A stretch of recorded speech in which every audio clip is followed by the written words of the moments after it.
wacu Yesu Kristo abateze amatwi iyi channel ya Girugali Family. Ngiye ubasuhuza ndi Nkundumuremyi Oreste, umwe mu bagize umuryango mugari wa Girugali Family. Ni ngewe tugiye kuganira ijambo ry'Imana kuri aya masaha n'aka kanya Uwiteka yashyize ku mutima wanjye. Tugiye kuganira ku ijambo ribohora, ku ijambo ry'Imana yashyize ku mutima wanjye aka kanya. Ndagira ngo mbanze nsuhuza abantu bose banteze amatwi, abari mu gihugu cy'u Rwanda, hanze y'u Rwanda, mbese buri umwe wese wumva ikinyarwanda akaba nteze amatwi. Ndabashuje mu izina ry'Umwami wacu Yesu Kristo. Imana ibagendere muri aya masaha. Nkaba nongeye gusuhuza abantu dufatanyije umurimo bagize Girugali Family, ababyeyi, abasore, abagabo n'abakobwa, nabo nabashuhuje mu izina ry'Umwami wacu Yesu Kristo. Aka kanya tugiye kuganira ku ijambo ry'Imana dusanga mu Bacamanza ibice byaho 5 ku murongo waho 20 niho tuganiraho wonyine, ubundi Yesu aduhiye. Mureke dusenge ku bantu tugiye kwifatanya kuganira kuri iri jambo Uwiteka yashyize ku mutima wanjye. Data wa twese mwiza, Imana ikomeye cyane, uri Jehova Jiri, Jehova Shalom. Turakubaha papayi, niyo mpamvu watugiriye ubuntu natwe uradutoranya, uratwiyegereza nkuko watoranyije Dawidi nawe ukamumena amavuta uramwiyegereza. Dawidi umaje kumutoranya igihe cyarageze akora umurimo wawe, natwe waradutoranyije. None iki ni cyo gihe cyo kugira ngo dukore umurimo wawe, abatwumva babohoke, abatwumva babone yuko uri Imana igira neza, abatwumva twongere tubaganirize ku ijambo ryawe washyize ku mitima yacu papayi. Ngaho nyemerera buri umwe wese unteze amatwi aka kanya ugiye gutega amatwi iki kiganiro, nyemera agira impinduka abona ziturutse mu gihugu cyo mu ijuru. Nyemera abona ubutabazi buturutse ku Mana isumba byose. Nyemera kubw'umwanya wiwe yafashe akumva amagambo yawe papayi, nawe ugira umwanya ufate ku buzima bwiwe. Ni mu izina rya Yesu tubisabye twizeye, amen. Tugiye gusoma ku ijambo ry'Imana riri mu Bacamanza, nkuko nabibabwiye ibice byaho ni 5. Ni 5 umurongo waho 20. Reka dusome mu izina rya Yesu. Haravuze ngo ijuru riratabara, inyenyeri mu ngendo zazo zirwana na Siseri. Umugezi Kishoni urabatembana rwose. Wa mugezi wa kera witwaga Kishoni wa bugingo bwanjye we wasiribanze abakomeye. Amen. Reka dusubiremo. Aravuze ngo ijuru riratabara. Iri jambo reka ndisubiremo, niryo nshaka ko tuganiraho. Nkababwira uburyo ijuru ritabara. Ratubwiye ngo ijuru rigira rite? Riratabara. Ngo inyenyeri mu ngendo zayo zirwana na Sisera. Umugezi Kishoni uratembana rwose. Wa mugezi wa kera witwaga Kishoni wa bugingo bwanjye we wasiribanze abakomeye. Mbese wa mugezi wasiribanze abakomeye ni umugezi Kishoni, nuko Bibiliya itubwira. Yesu nashimwe. Uyu ni umugezi Bibiliya itubwira waburizagamo abantu benshi cyane, abigize ibikomerezwa, abigize intayegayezwa, ariko ijuru rishyiraho n'umugezi wa Kishoni byo kugira ngo ubashe kuburizamo imigambi yabo. Ariko tuvuye aho ngaho gatoya, reka twivugire kuri iri jambo rivuga ngo ijuru riratabara.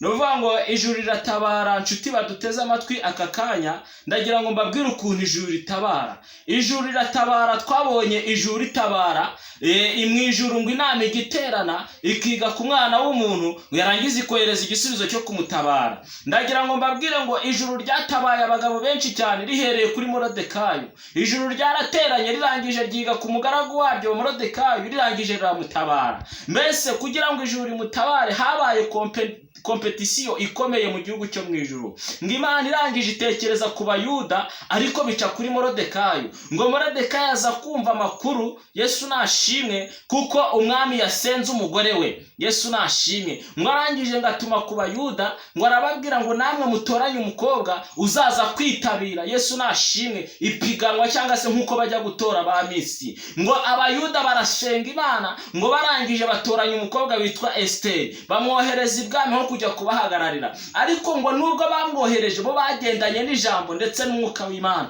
Abandi baratoranya nkuko abisi batoranya, ariko bo batoranya basenze. Yesu nashimwe. Ndagira ngo mbabwire ngo uyu Esteri yari yatoranyijwe n'Imana, kuko ijuru ryashakaga gutabara Abayuda. Aka kanya nawe birashoboka ko uri kumvira ijambo, ariko ijuru rifite gahunda yo kugutabara, wowe ukaba utabizi. Nta kindi usabwa, ni ukwizera Imana, ugasenga, ugaca bugufi, ugahamagara Imana, ubundi ijuru rikaza rikagutabara. Yesu nashimwe. Ngo nuko ngo Esteri, ngo Abayuda bamaze kumutoranya, bese bamushyira kuri kondisiyo zirimo amasengesho menshi, baramutongera. Ndagira ngo mbabwira ngo nimba uri umusenzi nyakuri, ujye usenga, jya ubasha gutongera isengesho ryawe, kuko isengesho ryawe ntago ari umunyagara. Mwibuke ukuntu yabwiye Didiyoni, Yesu nashimwe cyane, nta sengesho ry'umunyagara rijya rigira rite ribaho. Wowe uteze amatwi aya masaha, nimba uri umunyamasengesho, ukaba ufata umwanya wo gusenga, isengesho ryawe rikomereho, kuko isengesho ryawe rirakomeye. Isengesho Abayuda basenze, Imana yararyumvise. Yesu nashimwe. Ngo bamaze kurisenga, haleluya, bohereza umukobwa wabo Esteri, ngo ageze ibwami, kuko yari ariho amavuta y'Imana, ngo umwami aramubenguka, abari watoranya. Yesu nashimwe. Mbese muri make urugendo rwo gutabara Abayuda rwari rutangiye. Bibiliya irakomeza iratubwira ngo akigera ibwami, yatase amakuru, amenye ukuntu situasiyo zimeze. Mbese arangije atanga amakuru, akajya atanga amakuru. Yesu nashimwe cyane. Ngo nuko ngo igihe kigeze, kubera Abayuda bashakaga gutabarwa vuba vuba, kandi bari bazi ko bagiye gutabarwa, ngo babona ngo Esteri ngo atangiye kwicecekera. Ngo nuko Morodekayi wari umuri hafi, wari uri ku irembo ry'ibwami, ngo arangije ngo amutumaho, ngo aramubwira ngo none se Esteri, ko wagiye ibwami kandi misiyo yakujyanye tukaba tuyizi nk'Abayuda, bimeze bite? Yesu nashimwe. Nawe aka kanya misiyo yakujyanye mu nzu y'Imana urimo urayikora neza? Nawe aka kanya icyo Imana yaguhamagariye urimo uracyubahiriza neza? Jisuzume wirebe neza kuri mu murongo mwiza mu rugendo. Ngo nuko Morodekayi amaze gutuma kuri Esteri, ngo Esteri afata umwanya wo kwitekerezaho. Yesu nashimwe cyane. Twihuse cyane, ndagira ngo tugere ku ijambo. Esteri yaje, umwuka wera w'Imana waje kumugeraho, asubiza Morodekayi. Ntabwo mvuze amagambo yari arimo hagati. Ngo nuko ngo Esteri ngo amaze kwitekerezaho, ngo atuma kuri Morodekayi, ngo aramubwira ngo natekereje neza. Yesu nashimwe cyane. Aka kanya ndashaka kubwira wowe neza amatwi, tekereza neza icyo wavuganye n'Imana, mu mugambi w'Imana igufiteho na bugingo n'ubu aho uhagaze. Tekereza urebe kuri kuwukora neza. Nusanga utari kuwukora neza, ufate iki cyemezo nk'icyo Esteri yafashe. Ngo nuko ngo Esteri ngo amaze kwisuzuma, asanga ntago ari kubigenza neza, ngo ahita atuma kuri Morodekayi, ngo aramubwira ngo genda umbwirire Abayuda bose. Yesu nashimwe. Ngo aramubwira ngo genda umbwirire Abayuda bose bafata iminsi 3 bansengera, nanjye n'abaja banjye ndetse n'abagaragu. Mu yandi magambo, Esteri yarashatse kuvuga ngo nababasha kugira ute gutegeka, ngo nabagiye kwiyiriza bakora amasengesho y'iminsi 3. Ngo noneho nyuma y'ibyo ngibyo, ngo aziyemeza agibwami, ngo ajye kuvuga icyo ashaka, ngo nimba ari urimbuka azarimbuka. Yesu nashimwe cyane. Ndagira ngo gutangariza inkuru ivuga ngo nta kintu uzakora wasenze ngo kigira ingaruka. Yesu nashimwe cyane. Upfa kuba wahamanyeje n'umwuka w'Imana, upfa kuba wasenze nta buryarya, upfa kuba wasenze wizeye Imana, upfa kuba watumbiye umusaraba. Nakunze Esteri, ngo arangije ngo asenga ayo masengesho. Yesu nashimwe cyane. Ndagira ngo nkubwira wowe nteze amatwi, jya usenga amasengesho wafashe icyemezo bita kumaramaza. Yesu nashimwe. Jya usenga amasengesho nta yindi shugusiga, mbese nta kindi kintu hanze h'amaso. Ndagira ngo nkubwire wowe, hari abantu benshi basenga bakagira ibintu babibangikanya, bakagenda bivovota, bakagenda batonganya Imana, ariko Imana yacu ntabwo yananiwe gukora. Ahubwo ufite ibintu yibangikanya, ufite ibintu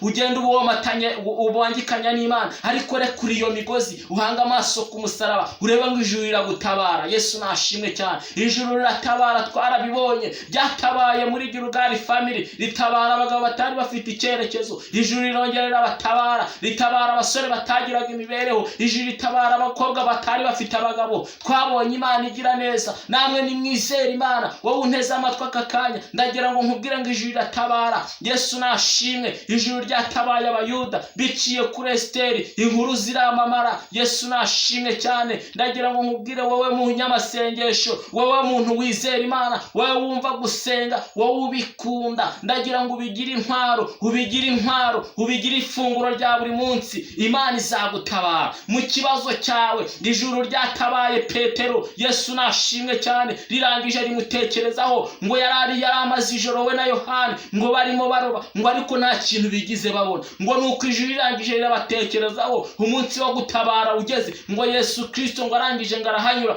ngo arababaza ngo ese hari ikintu mwabonye? Ngo barangije baramubwira ngo mwigisha, twakesheje ijoro ryose, ngo ariko nta kintu twabonye. Kuko ijuru ryari ryabatekerejeho. Ngo ako kanya umwana wawe Yesu umwana w'Imana Yesu Kristo ngo ahita avuga ngo muhindure uburyo. Aka kanya nawe ukeneye ijambo ry'Imana, ukeneye ko Imana izikakubwira ngo hindura uburyo, ukeneye ko Imana izikakubwira ngo hindura icyerekezo, ukeneye ko Imana ikwereka inzira yo guhitamo. Ariko nta handi birava mu masengesho wasenze, birava mu kuntu wizeye Imana, birava mu buryo wubashye Imana. Yewe munyamasengesho, wowe wubaha Imana, gerageza uterete Imana. Imana iratereteka. Hari abantu babwira ko Imana itumva. Imana yacu irumva iyo tuyisabye iraduha. Ngo nuko Petero na Yohana ngo barangije berekeza urucundura aho Yesu Kristo abatumye, ngo barangije ngo bararoba. Yesu nashimwe cyane. Ngo baroba amafi menshi batigize babona. Yewe warunteze amatwi aka kanya, ndagira ngo dusengane muri iri sengesho. Hari ibibazo byawe ufite byakurenze, hari ukuntu ugenda ukabona ntibiri kwemera, ariko aka kanya nje kukubwira ngo ijuru riratabara. Hari ukuntu wifuza ko byagenda, ariko ukabona ntibiri kwemera. Yesu nashimwe. Nkuzaniye inkuru ivuga ngo ijuru riratabara. Upfa kuba wizeye ijuru, upfa kuba warihanze amaso, upfa kuba waritegeye amatwi, ijuru riratabara. Nkuzaniye ijambo ry'ihumure rikubwira ngo ijuru riratabara. Nkuzaniye ijambo ry'ubutabazi rikubwira ngo ijuru riratabara. Aho swanya atagutabara, aho nyoko wanya atagutabara, aho masenge atagutabara, aho marena ataba, ndagira ngo nkubwire ngo ijuru rirahaba kandi ijuru riratabara. Yesu nashimwe cyane. Ndagira ngo nkubwire aka kanya, tekereza ku kibazo cyawe, ikibazo cyawe ugishyira imbere y'Imana, maze ijuru rize rigutabara. Tekereza ku byakugoye, tekereza ku byakuvunnye, tekereza ku byakuraje ishinga. Tekereza we wagiye mu bapfumu ukaburira y'igisubizo. Igisubizo nta handi kiri mu ijuru. Tekereza we wagiye mu barangi ukajya gushakira igisubizo, nta handi igisubizo cy'ibyawe kiri. Igisubizo kiri mu ijuru. Tekereza we washakishije igisubizo mu mafaranga ntabashe gukemura igisubizo, ndagira nkubwire ngo igisubizo cyawe kiri mu ijuru. Tekereza we washakishije urubyaro ukaba wararubuze, warayihirinze byaranze, ariko ndagira nkubwire ngo data wa twese ni utanga kubyara. Tekereza ibibazo byawe maze uze tubishikirize Yesu. Yesu niwe gisubizo. Yesu nashimwe cyane. Ndagira nkubwire ngo ijuru riratabara. Tugiye gusengana n'umuntu ufite ibyo bibazo. Wewe wakire Yesu Kristo n'umukiza mu bugingo bwawe. Aka kanya ukaba ufite ibibazo bikugose, intambara akaba ari nyinshi, muririmbyi yuzura umwuka wera. Rangije abango nagendaga mu nzira inyerera, ariko impande zayo zose zari imyobo, ngo maze ngo Uwiteka mu kuboko kwiwe ngo arangije anyizeza yuko turi kumwe. Nawe birashoboka yuko uri kugenda mu nzira inyerera, ariko Uwiteka akaba ataragufata ukuboko. Ndagira ngo aka kanya dusenga isengesho, Uwiteka azagufata ukuboko muri ibyo bibazo byawe, maze iyo myobo iri impande zawe ntubashe kuyigwamo. Izina ry'Imana rihabwe icyubahiro. Yesu nashimwe cyane. Ndagira ngo wowe unteze amatwi, aka kanya tugiye gusenga kugira ngo ijuru rize rigutabare. Ndagira ngo nongere nsengane n'umuntu wowe utarakira Yesu Kristo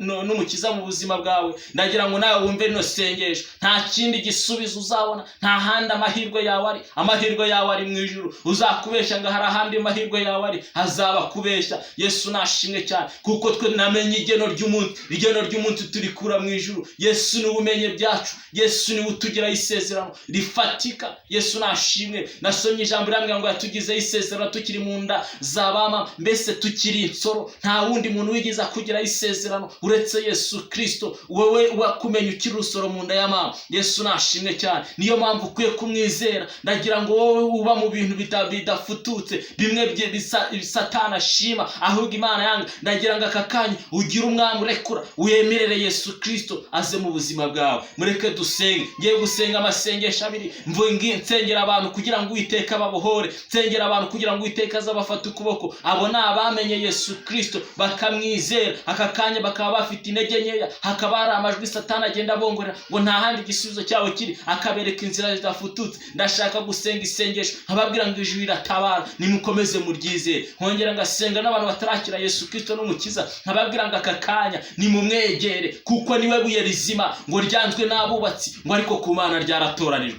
Yesu nashimwe cyane. Yesu ateze ibiganza, Yesu ateze amaboko, Yesu nashimwe cyane. Yiteguye kubagira neza, yiteguye kubakira, yiteguye kubababarira ku byaha byawe. Yesu Kristo ni umunyembabazi ku bibazo byawe. Yesu Kristo aratabara. Reka dusenge mu izina rya Yesu.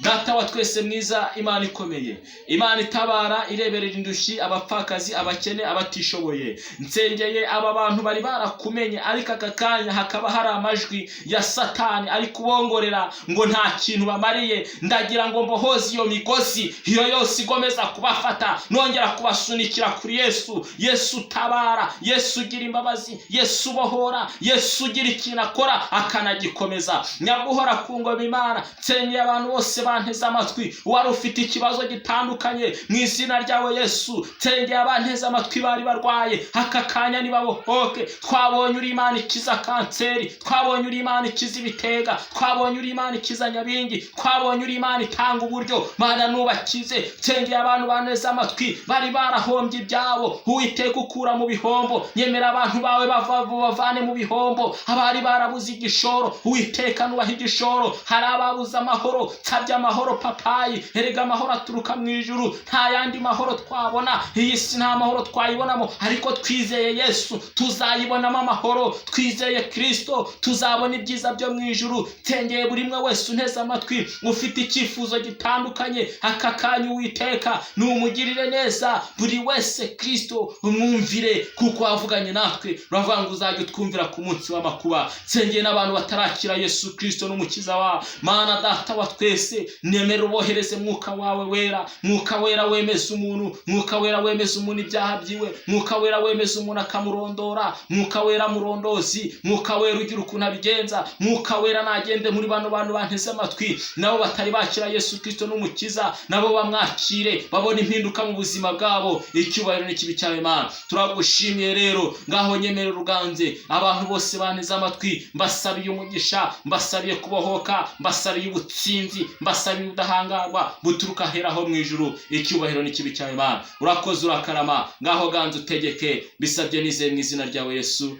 amen. Ngewe ubagejeje kino kiganiro nitwa Nkundumuremyi Oreste.